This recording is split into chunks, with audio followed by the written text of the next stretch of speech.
20,000 CRPF में, 16,000 वो, और 50 के आसपास वैकेंसीज आती रही हैं अब तक। तो अगर 50,000 प्लस ये अगर हम कर दें तो ये वैकेंसीज बन जाती हैं करीब 86,000। तो 80-90,000 वैकेंसीज आने की उम्मीद रहेगी क्या भाई? जो डेटा बता रहा है ये तो नए हैं, तो वो बिल्कुल चांसेस रहेंगे। अब ये देखना होगा कि भाई ये आएंगी कितनी, वो अब आगे डिपेंड करेगा। अब क्या होगा सर, क्या फिर इन दोनों में ही बढ़ाए हैं, बीएसएफ में और सीआरपीएफ में ही, क्या औरों में नहीं बढ़ा सकते? सीआरपीएफ और बीएसएफ औरों में जरूरत नहीं है। एसएसबी भूटान नेपाल बॉर्डर, वहां जरूरत ही नहीं है, एकदम शांत बॉर्डर है।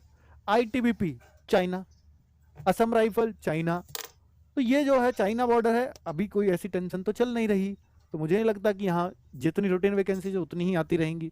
सीआईएसएफ, हमारी इंडस्ट्रीज बढ़ रही हैं, उनकी सिक्योरिटी पे दिक्कतें आ रही हैं, तो सीआईएसएफ आती है कि हाँ इंडस्ट्रीज बढ़ रही हैं अब इंडिया में। तो आप देख रहे होंगे पिछले कुछ टाइम से 2-1 साल से लगातार सीआईएसएफ में बहुत सारी वैकेंसीज आ रही हैं। इवन जो ये अभी 53,000 वैकेंसीज है, इनमें सबसे ज्यादा सीआईएसएफ की हैं, पहले बहुत कम हुआ करती थी। तो इंडस्ट्रीज इंडिया में अगर बढ़ेंगी तो सीआईएसएफ आएगी सामने, ठीक है। तो सीआईएसएफ में पद बढ़ते रहेंगे क्योंकि यहाँ इंडस्ट्रीज का, जैसे एक आप देखते हो मेट्रो में क्यों होती है सीआईएसएफ इंडस्ट्री, हाँ मेट्रो एक इंडस्ट्री, जो भी उद्योग होगा वहां सब जगह सीआईएसएफ चाहिए होगी। एसएसएफ लिमिटेड ही रहेगी, इसका कुछ नहीं होना। ये 200-300 के आसपास आए तो ये बढ़िया ही मानना।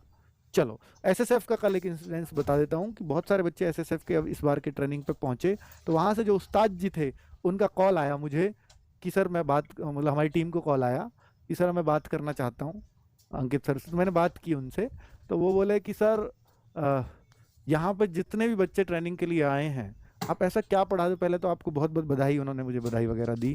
पहले तो आपको बहुत बहुत बधाई कि आप इतने बच्चों को, और सुदूर इलाकों से एसएसएफ में बच्चे आ पाते हैं, पहले नहीं होता था ऐसा, हालांकि पहले भर्तियां भी एसएसएफ की नहीं होती रही। तो अब जो मैं ट्रेनिंग करा रहा हूँ तो यहाँ मैं आंध्र प्रदेश से भी बच्चा देख रहा हूँ, मैं गुजरात से भी बच्चा देख रहा हूँ, मैं बिहार से भी मिल रहे हैं मुझे बच्चे, बंगाल से भी मिल रहे हैं, हर जगह से यहाँ एसएसएफ में बच्चा आ रहा है। शुरू की भर्ती में ऐसा नहीं हुआ था, शुरू की भर्ती में दिल्ली एनसीआर के आसपास के बच्चे आए थे। पर अब चाहे मैं बंगाल से बच्चे से पूछूं, चाहे मैं आंध्र प्रदेश के बच्चे से पूछूं, चाहे मैं बिहार के बच्चे से पूछूं, चाहे मैं झारखंड का जो बच्चा एसएसएफ में आया मैं उससे पूछूं, हर बच्चा सिर्फ रोजगार विद अंकित का नाम ही क्यों ले रहा है? ऐसा क्या पढ़ा रहे हो सर आप एसएसएफ वाले बच्चे को? मन की सर ये एसएसएफ वाले बच्चे नहीं, आप सीआईएसएफ में पूछो, आप सीआरपीएफ में पूछो, आप एसएसबी में पूछो, आप आईटीबीपी में पूछो, आप असम राइफल में पूछो, तो आपको पता लगेगा कि शायद हर जगह बच्चा यही नाम लेता हुआ मिलेगा। क्योंकि इनका कंसर्न है आरडब्ल्यूए को, इनको भर्ती कराने का अंतिम कदम तक आरडब्ल्यूए इनके साथ रहता है। केवल एग्जाम कराना हमारी जिम्मेदारी नहीं होती, हम इनको वो सारी सुविधाएं, चाहे वो मेडिकल की सुविधाएं हों, चाहे वो फिजिकल की हों, हम हर तरह से इनके साथ कंसर्न में रहते हैं और इनके टच में रहते हैं।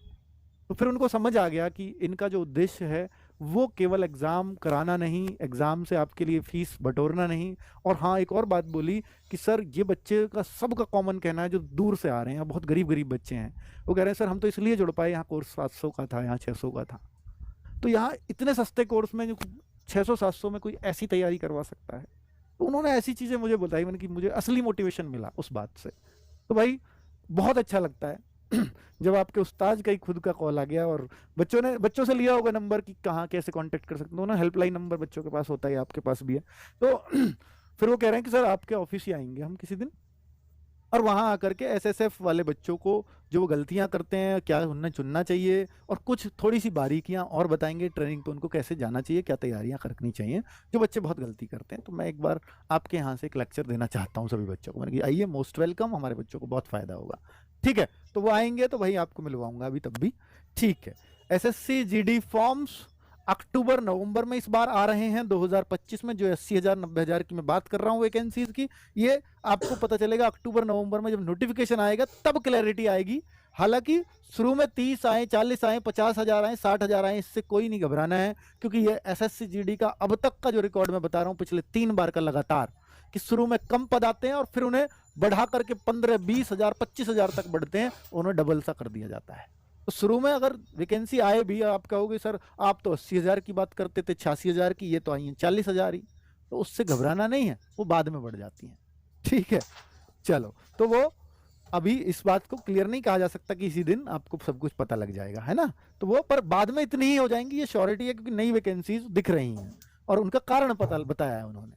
तो एग्जाम जनवरी फरवरी में होगा, और एग्जाम के लिए आपको मालूम है कि भाई देखो इस मौके को जो आपको मिला है कि इतनी सारी वैकेंसीज अगर आपको मिलने वाली है, बम्पर वैकेंसीज, तो इस मौके को अगर आपने हाथ से गवा दिया तो फिर आगे कैसे उम्मीद करोगे आप अपने सिलेक्शन की।